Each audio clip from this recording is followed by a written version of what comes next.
بس ظاہر ہے ایسوں کو ایسے جواب دیا جاتا ہے. تو ایسے مطلب بے تکے جو ہے وہ اعتراضات اور مناظرے. میں نے کہا جی آپ نے یہ کہا کہ کسی معتبر امام نے اگر جو ہے وہ نیت کی تو ہمیں دکھاتے چلیں، ہم آپ کو دکھاتے ہیں. اب اس کے چاہنے والے کہتے ہیں جی آپ حدیث سے دکھائیں. بھائی میں نے کہا انہوں نے بھائی یہی اصرار کیا کہ کسی معتبر امام سے دکھا دیں، ہم مان جائیں گے، اس کے پاؤں ہو گیا اور ہمارا سر ہوگا. تو لو جی جواب. تو ہم نے تو سوال سے متعلق جواب دیا نا. تو ہر بات کو مطلب جو ہے نا قرآن سے دکھا دیں، حدیث سے دکھا دیں. ٹھیک ہے جی. قوانین ہیں، اصول ہیں، اس لیے آپ پڑھ رہے ہیں ماشاءاللہ آپ کو معلوم ہو جائے گا کچھ اصول ہیں، کچھ قوانین ہیں. ٹھیک ہے جی.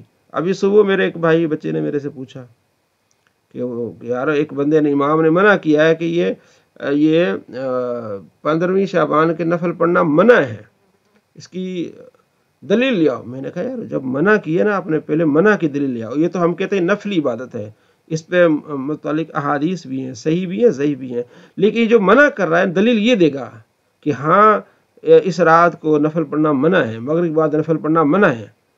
اس کو بڑی سی بات سمجھ ہے. اس نے کہا میں اسی پر ان سے پوچھوں گا. تو یہ جو نیت میں آپ سے عرض کر رہا ہوں، یہ زبان سے کہنا ہے اچھی بات ہے. ظاہر اچھی بات اس لیے کہ بھائی آپ نماز کا نام لے رہے ہیں نا، اللہ کا ذکر کا نام لے رہے ہیں نا، تو وہ کام اچھا ہی ہوتا ہے.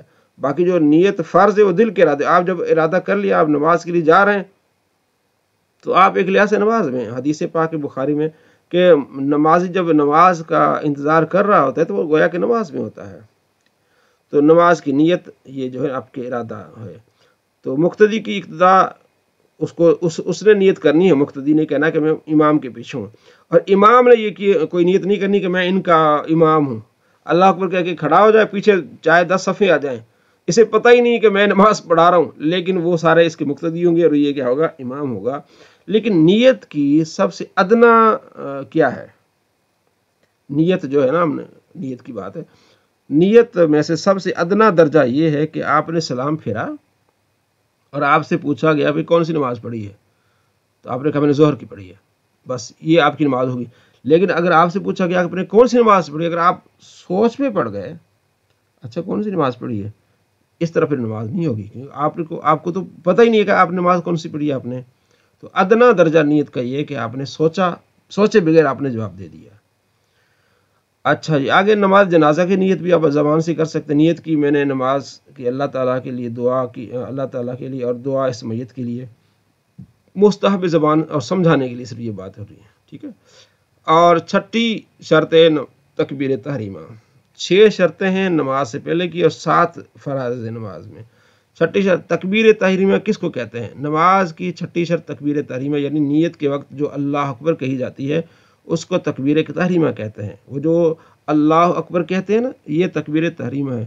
اس کے بعد جتنے بھی اللہ اکبر کہتے ہیں نا وہ انتقالات ہوتے ہیں، انتقالات نماز. انتقال یعنی منتقل ہونا، نماز یعنی ایک یعنی رکوع سے منتقل ہونا، پھر کھڑے ہونا، پھر کھڑے ہونے سے منتقل ہونا سجدے کی طرف.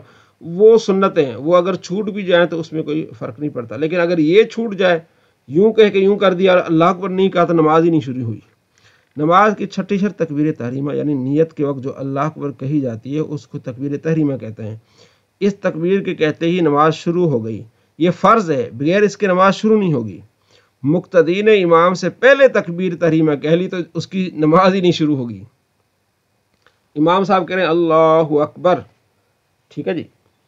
تو اچھا یہاں ایک اور چیز، امام صاحب کہہ رہے ہیں اللہ اکبر، امام نے تھوڑا سا لمبا کرنا ہوتا ہے نا، تو مقتدی نے پہلے کہہ دیا اللہ اکبر. امام صاحب یہ اللہ ہی پر لگا تھا تو یہ اس نے پہلے کہہ دیا اللہ اکبر، تو مقتدی کی نماز ہی شروع نہیں ہوئی. تو امام حضرات کو بھی چاہیے کہ اتنی لمبی کرنے کی کوئی ضرورت نہیں ہے، اللہ اکبر یہ کہہ دیں. ٹھیک ہے نا، سر بنانے کی کوئی ضرورت نہیں ہے. بہت سارے اور مواقع ہیں جہاں آپ سر بنا سکتے ہیں، میں تو کوئی سر نہیں بناتا، اللہ اکبر یوں کہہ دیں. ہاں یہ اور مسئلہ آگے دیکھیں. یہ مسئلہ ہے کہ اس کی نماز، مقتدی کی نماز شروع نہیں ہوئی. اب یہ نہیں کہ اس کی نماز ہی نہیں ہوگی، نہیں، اگلا مسئلہ بھی یاد رکھ لیں. جب اللہ اکبر یوں کہا نا، کس نے؟ امام نے. مقتدی نے پہلے اللہ اکبر کہہ دیا تو یہاں نماز شروع نہیں ہوئی. لیکن جیسے وہ رکوع میں اللہ اکبر کہہ کے جائے گا نا، چونکہ رکوع میں ملنے سے رکعت مل جاتی ہے تو وہاں سے اس کی نماز شروع ہو جائے گی. یہ نہیں کہ نماز ہی بالکل نہیں ہوگی، بس یہ کھڑے والا جو پورشن ہے نا یہ اس کا رہ جائے گا. مسئلہ صلی اللہ علیہ محمد صلی اللہ، ابھی ہے تھوڑا سا ٹائم ہے. مسئلہ مقتدی نے امام سے پہلے تکبیر کہہ لی تو جماعت میں شامل نہ ہوا. وہ پہلے طریقے یعنی جس رکوع میں جائے گا نا پھر اللہ اکبر کہے گا تو پھر تو شامل ہو جائے گا. اب جب کہ نماز کے 6 شرائط یعنی طہارت، یہ 6 شرائط آپ نے یاد رکھنے: طہارت، ستر عورت، وقت، استقبال قبلہ، نیت اور تکبیر تحریمہ. یہ مسائل بیان ہو چکے، تو نماز پڑھنے کا طریقہ فرماتے ہیں آگے بیان ہوگا.